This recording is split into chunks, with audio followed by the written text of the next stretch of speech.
Panukalang mahigit na 6.3 trillion pesos ang national budget para sa 2025 na isumiti na ng DBM sa Kamara. Ang detalye ng balitang yan mula kay Kapartner Creslin Catarong. Kapartner Creslin!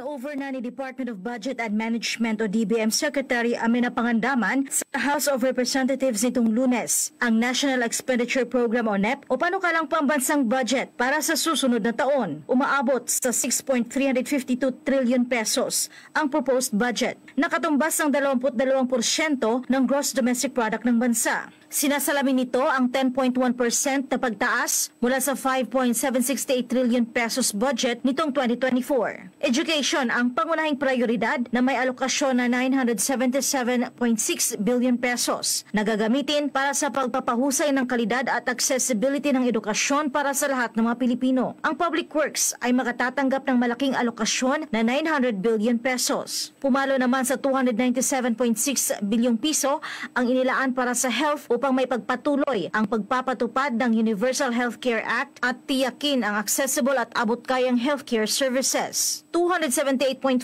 bilyong piso naman ang alokasyon sa Interior and Local Government. Nasa 256.1 bilyong piso ang itinalaga para sa defense sector upang itaguyod daw ang national security, gawing moderno ang defense capability at tiyakin ang kaligtasan at sovereignty ng bansa. Ang social welfare ay pinaglaanan ng 230.1 bilyong piso. Makatatanggap naman ang agriculture ng 211.3 bilyong piso. May pagtaas naman sa alokasyon sa transportation ng 180.9 billion pesos para sa pagpapaunlad at modernisasyon daw ng infrastruktura ng bansa. Ang judiciary ay nilaanan ng 63.6 billion pesos. At panghuli, ang Department of Justice ay tatanggap ng 40.6 bilyong piso. Para sa Diyos at sa Pilipinas kong mahal. Creslin Catarong, SMNI News. Samantala, mga kasinungalingan ni PNP Chief Marbil, inisa-isa ni BP Sara. Ang detalye ng balitang yan mula kay Kapartner Jason Rubrico. Kapartner Jason! Isang open letter ang isinulat ni Vice President Sara Duterte kay PNP Chief General Romel Francisco Marbil. Yan ay kaugnay sa issue ng pagbabawas ni Marbil ng police security detail ng pangalawang Pangulo. Bagamat tiniyak ni Vice President Sara na hindi makakaapekto ang direktiba ni Marbil sa kanyang trabaho bilang Vice President, pero aniya, hindi niya maatim ang tuloy-tuloy na panlilinlang sa mga Pilipino, lalo na kung ang mga kasinungalingan aniya ay mula mismo sa pinakamataas na opisyal ng kapulisan. Sabi ni Vice President Sara sa liham na ang Vice Presidential Protection Division na isinilalim sa PSPG ayon sa utos ng NAPOLCOM ay sadyang ginawa para hindi pakialaman ng matulad ni Marbil ang security ng Vice Presidente. Isa sa mga ipinunto ni Marbil ay may augmentation ang lokal na pulisya sa security ni Vice President Sara tuwing siya ay bumibisita sa mga probinsya. Sagot ni Vice President Sara na kaya nga may Vice Presidential Protection Division para walang hablutan at hindi mabala ang trabaho ng mga lokal na pulisya. Pinasinungalingan naman ng pangalawang Pangulo ang sinabi ni Marbil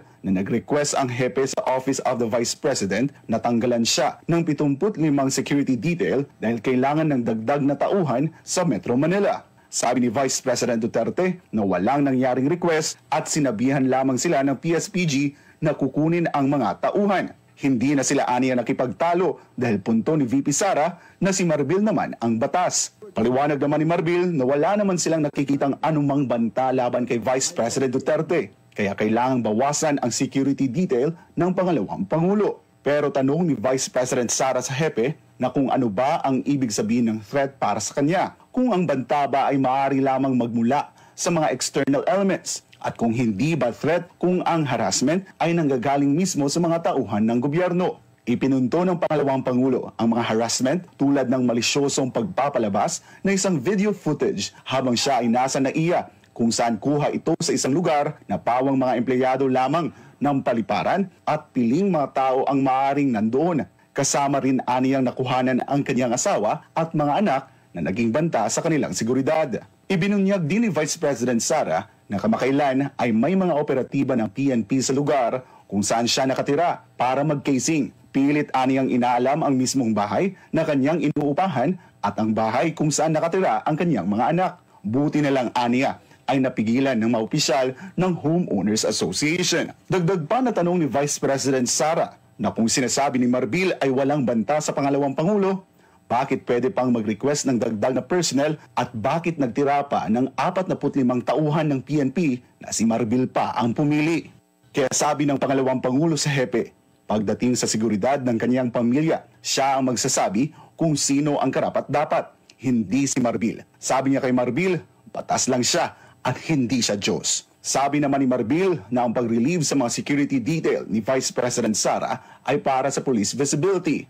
Para sa pangalawang Pangulo, maganda sana ang hangarin kung totoo. Pero kaduda-dudaan niya dahil ang 38 sa 75 PNP personnel ay nagmula pa sa Mindanao at inilipat sa NCR na para bang aniya ay hindi kulang ang pulis sa Mindanao. Matagal ng issue ani VP Sara ang kakulangan ng pulis at hindi mahahabol ni Marbil ang police-to-population ratio sa pagkuha nito ng tauhan sa kanyang security. Pagbibigay diin ng pangalawang Pangulo na ang kailangan ng PNP ay isang hepe na makabagong mag-isip at gagamit ng makabagong teknolohiya para solusyonan ang problema sa peace and order. Kaya pag-aalala ni VP Sara na kung kaya ni Marbil na ilagay sa alanganin ang kanyang seguridad, paano na lang sa karaniwang taong bayan gaya ng ginagawang intimidation ng PNP sa mga ordinaryong mamamayan para sa pagsilbi ng arrest warrant kay Pastor Apollo C. Kibuloy.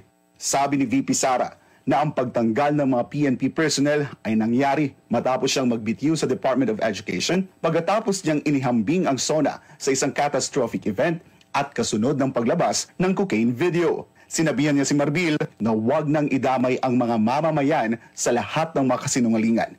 Malinaw aniya na ang nangyari ay isang political harassment. Sa huli, paalala ni VP Sara kay Marbil na laging magsabi ng totoo para hindi magkabuhol-buhol ang kanyang mga kwento. Samantala, nanawagan naman si Senator Bato de la Rosa sa mga dating PNP at AFP personnel na bihasa sa unarmed combat na magsabi kung handa silang magbigay ng seguridad at proteksyon kay Vice President Sara. Samantala, para naman kay dating presidential spokesperson Attorney Harry Roque, napakasama ng naging direktiba ni Marbil na tanggalan si Vice President Sara ng police security detail. Napakasama po ng kanilang plano kasi ibig sabihin nabawasan ang seguridad ng ating Vice President. May hamon naman si Bastay kay Marbil kasunod na naging direktiba ng hepe. Ginanglan niya, pulis. Butang na, pulis. Si 35 yung mong gipangita, di ba? Makuha kag usas Davao, makuha kag usas sa Bensan, makuha kag usas Mate, makuha kag usas dito, dire, dito, na.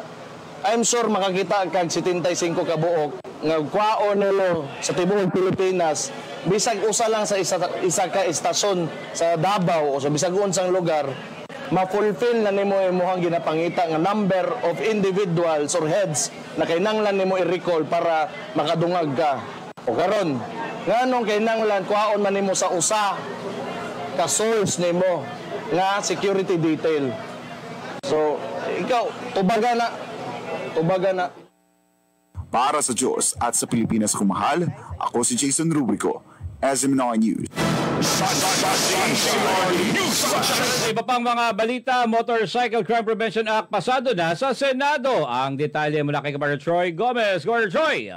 Pasado na sa ikatlo at ulit pagpasa sa Senado Controversial na Republic Act No. 11235 o mas kilala bilang Motorcycle Crime Prevention Act. Sa ilalim ng RA 11235 na inihain ni Senador Francis Tolentino, layon nito na tugunan ang suliranin ng mga motorcycle riders sa kanilang kaligtasan sa kalsada. Sinabi ni Tolentino na habang ang mga motorsiklo ay naging praktikal na solusyon para sa maraming Pilipino na nahaharap sa araw-araw na pagsisikip ng trapiko, ang pagdami ng pagkamit ay humantong din sa pagtaas ng krimen na riding in tandem. Ang RA 11235 ay pinagtibay noong 2019 upang labanan ang riding in tandem na nag-uutos ng mas malaki na babasang mga plate number upang payagan ang mga tagapagpatupad ng batas na madaling makilala ang mga motorsiklo. Kaya pa man sinabi ni Tolentino na original na doble plaka na kinakailangan ay naharap sa makabuluhang batikos mula sa mga motorcycle riders na nangatwiran na nakaka-apekto ito sa aerodynamics at kaligtasan ng kanilang mga sasakyan. Para sa Diyos at sa Pilipinas kumahal, Troy Gomez nag-uulat, kaparte mo sa Balita at Serbisyo.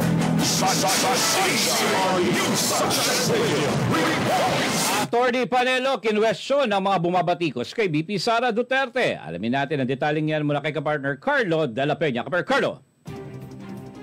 Isang linggo na matapos ang State of the Nation address ni Pangulong Bongbong Marcos Jr. kung saan isa sa mga bagay na napuna sa kanya ang questionable niyang pagbanggit sa flood control projects na hindi naramdaman ng taong bayan matapos manalasa ang habagat na pinalakas ng bagyong Karina.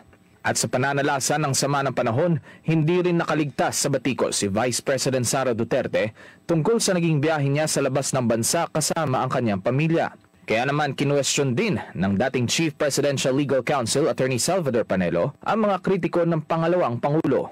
Kaya tanong ko, itong mga bumabatikos nito, kayo ba ginawa niyo yung ginawa ni Inday Sara na kahit nawala rito, ready at nag-distribute ng mga food packs itong opisina niya kahit wala siya? Kayo, anong ginawa nyo? Maliban sa nanood lang kayo sa newsreel, sa mga baha in the comfort of your luxurious homes at saka pumalakpak dun sa SONA. Meron ba kayong ginawa para sa mga constituents nyo? Bagaman nasa isang personal na biyahe si VP Sara, ay nakapamahagi na ang kanyang tanggapan ng relief goods sa libo-libong residente hindi lang sa Quezon City, maging sa iba pang lugar sa bansa na naapektuhan ng habagat at bagyong Karina. Pagdating naman sa isa pang pagpuna kung bakit tahimik at walang komento ang Vice Presidente sa SONA ni Bongbong Marcos Jr., ay ito ang naging tugon ng dating opisyal na Malacanang. Anong kaugnayan yung pananahimik mo sa SONA sa loyalty mo sa bansa? Alam po ninyo, isang karapatan ng isang mamamayan ang ikaw ay sumang-ayon o hindi sumang-ayon o manahimik ka sa mga patakaran ng gobyerno o sa isang speech ng isang presidente. Karapatan niya yun na manahimik. Meron mo siyang sarili kasi sabi nung isa, dapat nagsalita siya sa Pogo, dapat nagsalita siya sa West Philippine Sea. Meron mo siyang sariling paninindigan doon. Hindi niyo kailangan na pilitin siya na magsalita on a particular time.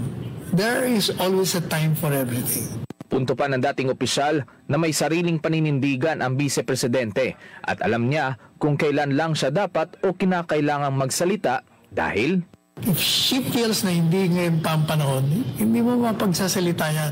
Meron mo siyang sariling independence of mind. Hindi niya madidiktahan yan. Pero yung sinasabi niyang disloyal dahil lang hindi nagsalita, yun ay kabalbalan. Kawalan ng intelensya mo, I'm sorry to say. That's an intellectually challenged remark. As I said, it's pure idiocy. Sa uli ay naniniwala si Panelo na sa kabila ng kaliwat ka ng batikos kay VP Sara ay hindi naapektuhan ang tiwala ng taong bayan sa resulta ng kanyang panunungkulan. Kahit maapektuhan ka o hindi, ang mahalaga yan yung tao, naapektuhan ba ng tao? Kasi ang purpose nila, siraan siya sa tao.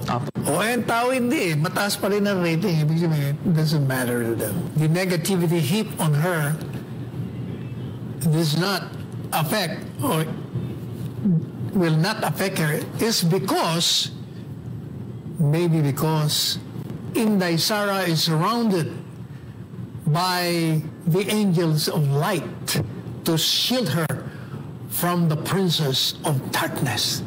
Para sa Diyos at sa Pilipinas kong mahal, Carlo Dela Peña, SMNI News. Dagdag pambalita, OWA, ginawaran muli ng ISO certification. Ang detalye ng balitang yan mula kay kapartner Cherry Lightguard. Cherry! Personal na tinanggap ni Overseas Workers Welfare Administration Administrator Arnel Ignacio at iba pang opisyal ng OWA ang ISO certification mula sa Certification International Philippines Incorporated. Ito'y matapos gawaran muli ng prestiyosong ISO 9001-2105 certification ang Overseas Workers Welfare Administration. Ang ISO 9001-2015 certification ay ang itinuturing na international standard sa sistema ng quality management at nagsisilbing framework ng mga organisasyon at ahensya para matiyak na naibibigay Duterte ang pinakamataas na antas ng kalidad ng serbisyo sa mga kliyente at publiko. Kasabay ng okasyon, inilatag rin ni Admin Arnel ang marami pang proyekto na planong ihatid ng OWA hanggang sa taong 2025. Para sa Diyos at sa Pilipinas kung mahal, Cherry Light, kapartner mo sa balita at serbisyo. Sa iba pang mga balita, destab remark ni Gibo ukol sa pulburon video binira ni dating CPP-NPA NDF Intel Officer. Ang detalye ng balitang yan mula kay Kapar Creslin Catarong. Kapar Creslin. Ang usapin ng umano'y pulveron video na kumakalat ngayon ay isyu sa tunay na kakayahang mamuno ni Pangulong Bongbong Marcos at ang kanyang integridad bilang pinakamataas na lider ng bansa. Ito ang tahasang sinabi ng dating National Intelligence Officer ng CPP-NPA-NDF na si Jeffrey K. Eric Celis sa ginanap na KOJC press conference kamakailan. Ang pahayag ay kasunod ng sinabi ni Department of National Defense Secretary Gibo Teodoro na ang pulveronic video na inilabas sa ginanap na maisog rally sa Los Angeles, California ay isang pagtatangka na i-destabilize ang administrasyon ni Marcos Jr. Itinanggi rin ni Teodoro at ng iba pang gabinete na si Marcos ang nasa video. Mababatid na tumitindi na ang panawagan ng mamamayan na magpa-hair follicle drug test si Marcos Jr. upang mawakasan na ang isyu na iniuugnay sa kanya patungkol sa paggamit ng iligal na droga. Ngunit nananatiling nagbibingi-bingihan ang administrasyon sa mga panawagang ito. Pagbibigay diin ni Celis sa usaping ito, ang pagtatanong at paghahanap ng katotohanan sa mga namumuno sa gobyerno ay tungkulin at karapatan ng mamamayang Pilipino. Hindi anya ito isang tangka ng destabilisasyon na tulad ng sinasabi ni Teodoro. It's not just a personal option for him na sagutin o hindi. There is nothing private na sasabihin niya pribadong buhay ko yun. No. Ito po ay usapin fundamental ng kanyang kakayanan at integridad na magpapatuloy na mag-discharge ng function ng Pangulo ng Bansa sapagkat yan po ay kapangyarihang itinakda sa kanya ng soberenya ng taong bayan sa isang eleksyon. Napakalungkot at napakadelikado po na ang reaksyon ng mga cabinet secretaries ng Pangulo ng Bansa tinatrato na destabilisasyon ang pagtatanong ng mamamayan. Sinang-ayunan naman ni Attorney Adam Jambangan, isa sa mga legal counsel ng The Kingdom of Jesus Christ, ang pahayag ni Celis na hindi ito dapat ituring ng pamahalaan na isang destabilisasyon. I would like to agree with Ka Eric no, na this should not be treated as destabilization, but this is a call for accountability. You have to remember that you are a public officer and it is your constitutional duty under Article 11, Section 1 that you must be accountable at all times. Samantala, may tugon naman si Ka Eric Celis doon sa statement ng gobyerno na posibleng makasuhan ang mga naglabas at nag-share ng umano'y pulveron video ni PBBM. Aniya, palatandaan ito na ang taktika ng gobyerno ni Marcos Jr. ay manakot, mangharas, mang-intimidate at gamitin ang batas para usigin at supilin ang mga mamamayan. Nakalimutan nila na the greater the repression, the stronger will be the resistance. Ganun po yung kasaysayan ng mga pagkilos ng mamamayan. Huwag nilang antayin na kapag lumalim at lumawak ang pangil ng otoritarianismo, panggigipit at kanilang panunupil, even sa mga reliyosong mga grupo at mga individual, may hangganan din po ang pagpapasensya ng taong bayan.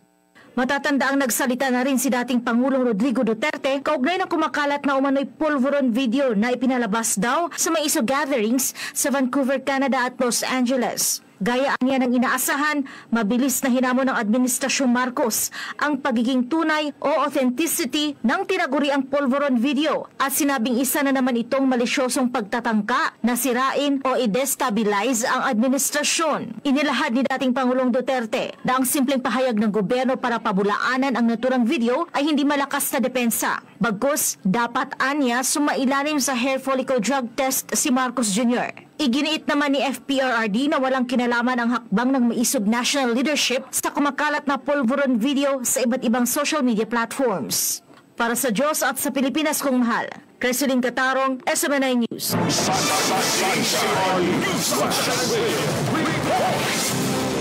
Samantala, Davao City Councilor pinuna ang paliwanag ni PNP ukol sa Or ng PNP ukol sa labis na bilang ng mga pulis sa labas ng KOJC compound sa Davao City. Ang detalye ng balitang yan mula kay Kapar MJ Mondihar. Kapar MJ! Narating na sa City Council ng Davao ang labis na presensya ng mga pulis sa harap ng religious compound ng Kingdom of Jesus Christ sa Davao City. Ang araw-araw na police presence sa lugar nagdudulot ng pagkabalisa at trauma sa mga taga-simbahan. Lalo't nagkaroon na ng marahas na operasyon ang PNP, SAF at CIDG sa lugar nito lamang June 10, 2024. Nanganapin ng mga ito ang spiritual leader ng KOJC na si Pastor Apollo C. Kibuloy para sa isang arrest warrant. Ayon kay City Councilor Teco Campo, narinig niya mismo sa pamunuan ng Police Regional Office 13 ang paliwanag kung bakit may mga checkpoint at surprise operation ang PNP at Highway Patrol Group sa labas ng compound. Ganito yan. Nag-attend ako ng I was able to meet General Torre last week. He explained na kaya daw bakit may checkpoint dyan sa KOJC compound, sa harap mismo, no? Harap. Sabi niya, strategic point ba yun? Pinag-aralan daw siya. Paliwanag pa raw ni General Torre kay Councilor Ocampo, exit point ng mga masasamang loob ang highway sa labas ng KOJC compound. Dahilan kaya nila pinaigting ang bilang ng mga pulis doon. Pero ani Ocampo, kasi daw, kung dito ka daw sa Buhangin, marami dong daanan. Nakalimutan niya na before Katitipan, nandyan ang papuntang Kabantian at lalabas yan doon sa Panabo, lalabas din doon sa Tibungko, lalabas dyan sa Panatkan. So there are many exit points. Kung si Davao City Mayor Baste Duterte naman ang tatanungin, mistulang ginagawang playground ng Marcos administration ang kanilang syudad, lalo na ang ginagawa ng kasalukuyang pamahalaan sa buong KOJC. Gihimo nilang murag playground nila, buhato nila unsa ilang gusto without even referring to the law. Sa huli, dinaan na lamang sa tawa ng mga taga-City Council ang paliwanag ng PNP Davao. Pero isa lang ang tiyak ni Ocampo. May isip ang mga taga-Davao at marunong kumilatis sa mga sinungaling at hindi. Kasi doon daw, yun ang reason niya na doon niya nilagay sa KOJC compound. Pero according to pinag-aralan doon niya, that's the only exit point. Sabi ko, paano maging exit point yun? Na kung dadaan ka dito sa may Mamay Road going to Kabantian, lalabas ka man ng Tibungko, Panakan, you can go to Panabo, Pakibato, maraming exit points dyan. Diyos sa Pilipinas kung mahal. MJ Mondihar, SMNI News. Bayan ng Bagay, Cagayan, dineklara bilang Crab Capital of the North. Ang detalye mula kay Kapatid Pubs Mamawag. Nung pirma nga ng Department of Agriculture Region 2 na idineklara na bilang Crab Capital of the North Luzon ang bayan ng Bugay, Cagayan. Ang deklarasyon ay sumapagitan ng isang administrative order na pirmado ni Agriculture Secretary Francisco Q. Laurel Jr. Ang opisyal na deklarasyon ay isinagawa kasabay din ng pagdiriwang ng 3rd Malaga Abduraman Festival ng bayan ng Bugay nitong nakalipas na Biyernes. Mismo ang Department of Agriculture Region 2 Executive Director Mary Rose Aquino at MIFAR Region 2 Director Angel Encarnacion ang nagpasakabay sa naturang kautusan ng Department of Agriculture. Ang administrative order ng Secretary ng Department of Agriculture ay bilang pagkilala sa laki ng ambag ng Bugay, Cagayan sa crop production kung saan ay 40% o 45.78 metric tons ang ambag nito sa 70% na produksyon ng alimango sa norte nitong nakarang taon. Ang pagkilala rito ay sa laki na rin ang tulong ng industriya at pag-alimango sa naturang bayan para sa ekonomiya at ng Rayon 2. Maliban anya sa pumahing pagkakakitaan ng mga taga-Bugay, sumuporta rin ito para magbukas ng negosyo may ugnay dito tulad ng feed suppliers, food processing facilities at transport services na nagbukas ito ng maraming trabaho sa nakalipas na 10 taon. Ang titulo ngayon ng Bugay ay isa lamang sa 5 administrative order na ibinigay ng DA sa Region 2. Nauna rito ang Mungo Capital of the Philippines na binigay sa San Mariano, Isabela. Corn Capital ng Pilipinas ang City of Ilagan, Peanut Capital of the Philippines ang Enrile, Cagayan, Citrus Capital naman sa Luzon ng Nueva Vizcaya at itong pinakuhuli ang deklarasyon ng Bugay, Cagayan bilang Crab Capital of the North. Nauna rito, nabanggit din ni Bugay Mayor Liceo Antiporto III na target nilang makuha rin ang titulong Malaga Capital of the North. Yan ang pinukuling balita mula dito sa DCYT SMNI Tugigaraw para sa Diyos at sa Pilipinas kung mahal. Pag Mabawag, kapartner mo sa Balitang Serbisyo.